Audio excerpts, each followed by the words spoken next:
Por eso que le damos nuevamente la bienvenida a el profesor Eduardo Dalmazo. Hola, profe, ¿cómo le va? Bienvenido. Hola Bruno, buen día, muchas gracias por tu saludo.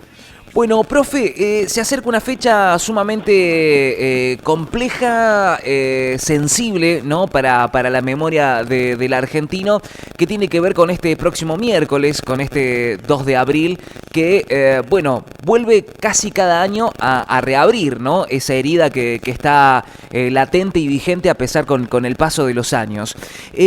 Yo quería comenzar por el lado de qué sucede con un país que atravesó un conflicto bélico de esta magnitud, siendo que es un país que no tiene una cultura bélica, ¿no? Que no ha tenido su desarrollo bélico más allá de lo que fueron sus guerras previos, ¿no? A la independencia y todo el proceso de tratar de no ser colonizados, ¿no? Pero ya una vez conformado el país, no ha tenido una cultura de lo bélico.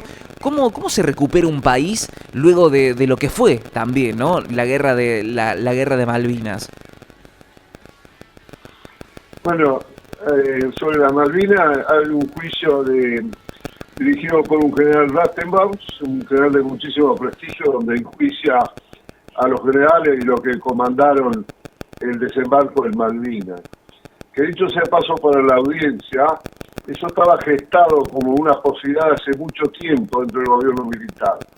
Sobre todo cuando el gobierno militar comienza a decaer en la ascendencia social por la inflación, la desocupación y los problemas estructurales que tuvo la economía argentina con esa administración.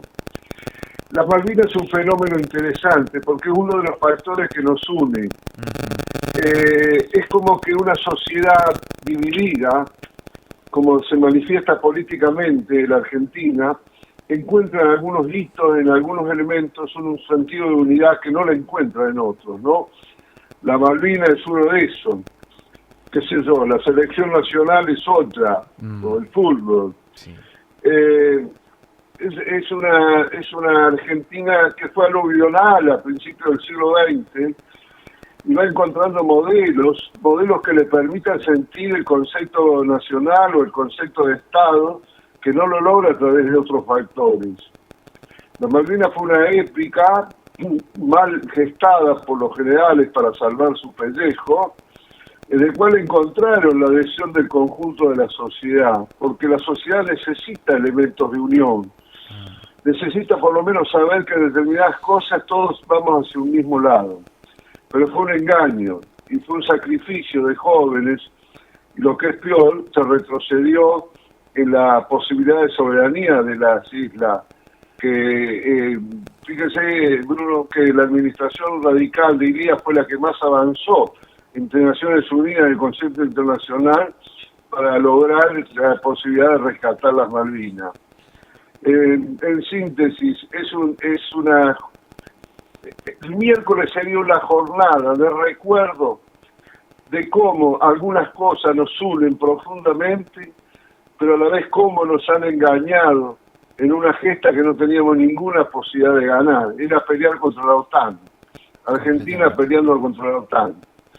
Y la pérdida de sentido de muchos de los dirigentes políticos que se acoplaron a este entusiasmo, con la excepción de algunos pocos.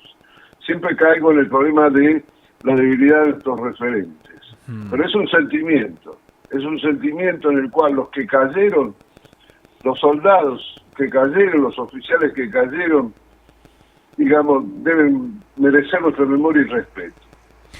Profe, se me ocurren dos preguntas. Primero quiero arrancar por el lado de esto que menciona usted, ¿no? La confianza. Hace unos días hablaba con una persona de esta cuestión solidaria que tiene el pueblo argentino ante sucesos como, por ejemplo, lo que pasó últimamente con Bahía Blanca. Pero yo le comentaba a esta persona que recuerdo que mis padres me contaban la gran desilusión que provocó la guerra de Malvinas cuando se generaron estas grandes campañas campañas de solidarias, ¿no? Donde personas que no tenían absolutamente nada daban lo poco que tenían, entre joyas, algunos daban también, vendían hasta autos. Tengo un conocido que me contó que hasta había ofrecido su camión como parte de entregar lo poco que había para poder colaborar con los soldados. Con el tiempo se conoció que nada de eso llegaba a las manos de los que debía llegar, que con el tiempo se conoció que en algunos lugares esas mercaderías eran vendidas sin ningún tipo de escrúpulo. ¿Eso piensa usted que puede haber dañado en algún punto la confianza y si se quiere, el espíritu solidario del argentino? Yo te diría que a vista de lo que pasó en Bahía Blanca y la solidaridad, no lo ha dañado. Pero vos tocaste algo que yo vengo meditando hace un tiempo. ¿Cuál es? Que la dictadura, aparte del salvajismo en la forma de desarrollar la represión, también significó no la pérdida de confianza en la solidaridad, sino la pérdida de confianza en el comportamiento de las conducciones políticas. Porque el régimen militar en su descomposición termina siendo un juego de suma cero, en donde la sociedad ve que esos dirigentes o parte importante de esos dirigentes utilizan el poder y la represión para su propio beneficio. Creo que eso nos ha marcado brutalmente y tiene algo que ver con lo que yo señalo, el problema de la debilidad de nuestras dirigencias políticas. Es como si hubiera impregnado, no es una afirmación, es una reflexión, es como si ese comportamiento se hubiera impregnado aún en los que estaban en contra del régimen, después por las consecuencias que ha tenido nuestra vida cívica con sus excepciones, por supuesto. O sea, ha sido, no solamente la represión fue una herida social donde no podíamos hablar, donde la universidad estaba intervenida, donde se toman decisiones como la invasión a las Malvinas absolutamente absurda en términos geopolíticos, porque como dije recién se estaba saliendo a combatir a la OTAN, con una fuerte impresión en la sociedad y sobre todo en los jóvenes dirigentes de aquella época, de que los valores morales, los límites no tienen demasiada importancia. Me parece que esa dictadura tuvo mucho que ver en algo que no se toca. ¿Qué es eso? ¿Cómo quedó reflejado en nuestros comportamientos la pérdida de principios? Eso me gustaría que todos reflexionemos sobre eso, por lo menos todos los veteranos que hemos podido vivir esa experiencia a una edad que podíamos reflexionarla, ¿no? Escuchaba también a otro profesional, otro sociólogo que comentaba esto, ¿no? Que parece ser que cuando se recupera la democracia en la Argentina, desde ese momento hasta acá, parece que se arrastra, ¿no? Esta cuestión de la pérdida de los valores, ¿no? Recién lo menciona usted en el final en el ocaso, ¿no? De lo que fue la época de la dictadura, pero también la transformación hacia el lado de la llegada de la democracia ha hecho que eso se vaya profundizando, ¿no? A pesar de que uno pensaría que eso se podía llegar a revertir. ¿Hay posibilidades de que esa situación que venimos arrastrando desde ese tiempo hasta ahora en algún momento se revierta? Claro, todo tiene un límite. Uno nunca puede predecir cuándo se puede revertir. Es con lo mismo que con las redes sociales, que nos influyen tanto, cuyos algoritmos nos hacen recomendaciones permanentes sin que nos demos cuenta y nos van orientando. Yo creo que llega el momento de saturación. En los momentos de saturación las sociedades reaccionan. A veces reaccionan muy mal, siguiendo cualquier camino, cualquier líder. Pero otras veces reaccionan desde el punto de vista de la superación. La superación significaría, atento a tu pregunta, ¿con qué valores nos vamos a manejar? Claro. ¿Qué valores vamos a aceptar? ¿Qué valores vamos a rechazar? ¿Por qué estos fulanos individuos que se sienten que son nuestros representantes representan valores totalmente a mi vida cotidiana, a mi familia, a lo que yo quiero, a lo que yo estimo? Y eso no se puede predecir en el tiempo, pero es una posibilidad, Bruno. Es una posibilidad y ojalá que sea así. Profe, recién mencionó la cuestión de justamente esto, ¿no? Nosotros estábamos luchando frente a la OTAN.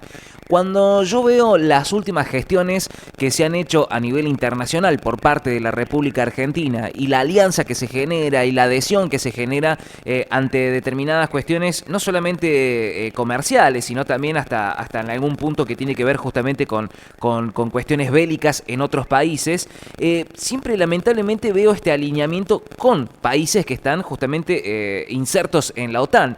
¿Qué reflexión merece eso, no? Yo pienso, ¿no? Esto es una opinión personal. Digo, ¿el país no debería mantener unánimemente, más allá del color político que esté, esta cuestión de rechazo hacia justamente las políticas de la OTAN, teniendo en cuenta que nosotros tenemos una base de la OTAN en territorio argentino? Ya, es un contrasentido lo que sucede. Una política exterior responde a una tradición y responde a un conjunto amplio de la sociedad. No puede ser el capricho de un gobernante de turno, que transforma absolutamente toda una política histórica en una convicción personal o de un grupo, llevando a la sociedad a una situación de riesgo. Esto justamente marca el concepto de extremo y de derecha, porque en este caso el presidente dice: yo soy aliado solamente de Israel y de Estados Unidos como eje de la OTAN, porque en realidad de la OTAN no tanto como tú dices, Bruno, sino de Estados Unidos, que es parte de la OTAN, pero cuyo presidente estadounidense lo ha puesto en jaque, en el sentido presupuestario y el rol de Europa. Y define una alianza como si la Argentina fuera su empresa, claro, cuando eso debería ser un motivo de discusión, de análisis, de intercambio, y para definir un rumbo. Ese es uno de los problemas que estamos viviendo hoy. En algún momento esta situación que tiene que ver justamente con las negociaciones y que, bueno, justamente esta herida que siempre digo cada 2 de abril se vuelve a abrir, en algún momento puede llegar a torcer la balanza en las cuestiones de elecciones, ¿no? Ante algún presidente, digo, porque recuerdo que en las elecciones, cuando fue pleno balotaje, se criticaba fuertemente a Javier Milei porque tenía como referente a Margaret Thatcher, ¿no? Recordemos que era la primer ministra durante lo que fue el conflicto allí en Malvinas. ¿En algún momento puede el pueblo argentino pensar directamente o poner su cabeza como prioridad Isla Malvinas ante la elección de un candidato u otro cuando llegue el momento en una elección presidencial? Mira, no creo, y sería hasta riesgoso. Normalmente no lo creo, pero sería muy riesgoso, porque sería poner algo muy sensible a los ciudadanos de Argentina, al habitante de nuestro país, en una situación donde si lo arrastra por eso nos puede llevar a cualquier lado. Mira, hay un ejemplo muy importante, hay varios, pero voy a señalar uno, donde nació el filósofo alemán Kant, en la Prusia. Hoy es una ciudad rusa, y uno no escucha a los alemanes reivindicar la ciudad rusa, porque tienen otras cosas que los une, tienen otras historias que los une, y saben sacrificar. Eso se llama experiencia histórica. Nosotros tenemos pocas cosas que nos unen, como se evidencia en las elecciones, en las protestas. Es decir, tenemos un sentido, en realidad venimos de una declinación muy larga, que justamente esa declinación tiene un punto de inflexión en el proceso militar. Todo proceso cívico es un proceso de mejora de la conciencia y de diálogo con el pueblo y con la sociedad. Ese diálogo tiene que ser sincero, no abstracto. Tiene que ser, digamos, no imaginativo, sino realista, y a la vez tiene que ser profundamente esperanzador. Y eso no pasa por una reivindicación de un tema, pasa por entender cuáles son los ejes de la recuperación de la sociedad. Y si bien puede haber un liderazgo, nunca es fruto de una sola persona. Tiene que ser fruto de un conjunto que alimenta, que enriquece y que tiene un pensamiento crítico que ayude al líder a no perder el camino. Eso no nos ocurre, no nos viene ocurriendo y es parte del problema. ¿Qué sucede como un líder como Javier Milei ante este tipo de fechas, ¿no? Porque, bueno, recién lo mencionaba, ¿no? Este alineamiento personal que hace, ¿no? Esta personalización de la política internacional ante una fecha que, bueno, contradice justamente ese alineamiento personal. ¿Qué sucede con un líder de esa magnitud con un tema justamente tan sensible como este? ¿Pierde credibilidad ante la sociedad, digamos, tener ese tipo de alineamiento que no va en concordancia con justamente con lo que pasó históricamente?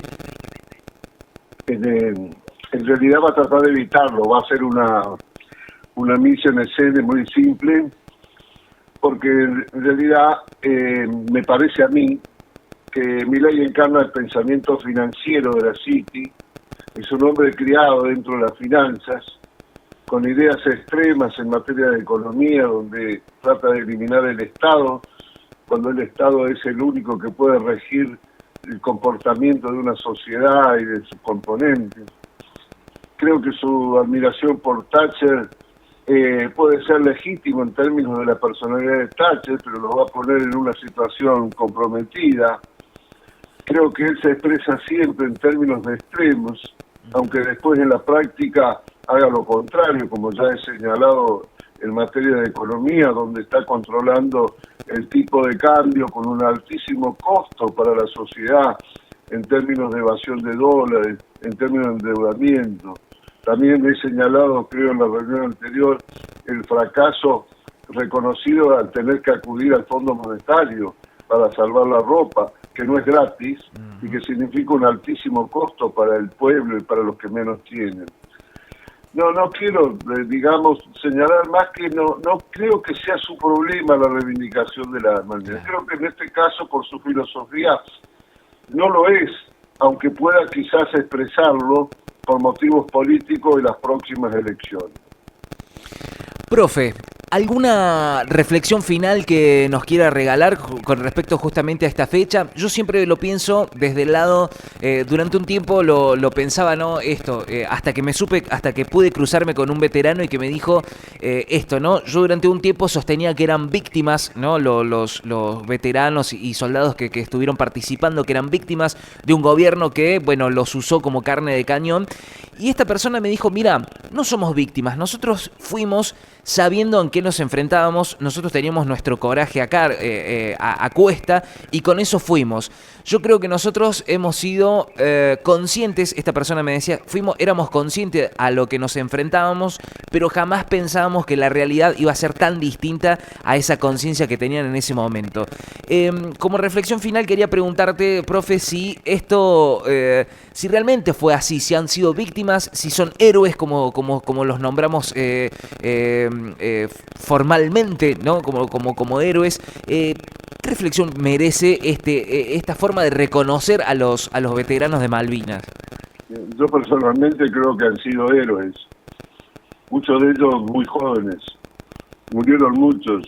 La defensa y la forma que defendieron, digamos, la situación o la ocupación de Malvinas fue de un heroísmo increíble. La dignidad de nuestros soldados fue reconocida por el enemigo, por Inglaterra, por los soldados ingleses.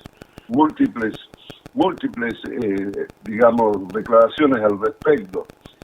Nosotros debemos, me parece a mí, darle honor a estos soldados, lo cual no quiere decir, como planteé hace un rato, que no haya sido una aventura de unos generales mediocres, ¿no? Que enfrentándose a la OTAN, pensando con ingenuidad que Estados Unidos iba a apoyar a Argentina por haber sido genuflexo ante sus políticas. Pero una cosa es una cosa y otra cosa es otra cosa. La realidad es que esos muchachos, esos oficiales que les tocó ir a la aventura de Malvinas fueron héroes, con algunas excepciones como siempre. Y eso tiene que ser reconocido, porque también significa lo que somos capaces cuando nos proponemos una acción conjunta, aunque esa acción sea disparatada. Pero la disparatada de esa acción no quita que cuando nos unimos hacemos cosas maravillosas o cosas muy imposibles de pensar, pero de una excepcionalidad que nos debe honrar. Por eso hay que diferenciar lo que significa la mediocridad en el gobierno, la arbitrariedad y lo que significa la acción de parte de este pueblo, que cuando se manifiesta de esa forma. Y eso es lo que nos mantiene en la lucha, creo yo, ¿no? Mi modesta opinión. Completamente. Profe, como siempre, el agradecimiento por brindarnos estos minutos e invitarnos a reflexionar, e insisto siempre nuevamente en esto que casi se vuelve un mantra para nosotros, hacerlo en radio, tomarnos unos minutos para reflexionar y conversar sobre estos temas, realmente es sumamente importante y por eso que le agradecemos. Yo te agradezco a vos, Bruno, y saludos a la audiencia. Muy agradecido. Un abrazo muy grande, buena jornada para usted. Abrazo igual. Estuvimos conversando con el profe Eduardo Dalmazo, profesor de la Universidad Nacional de Córdoba, en esta fecha, ¿no? que se nos acerca.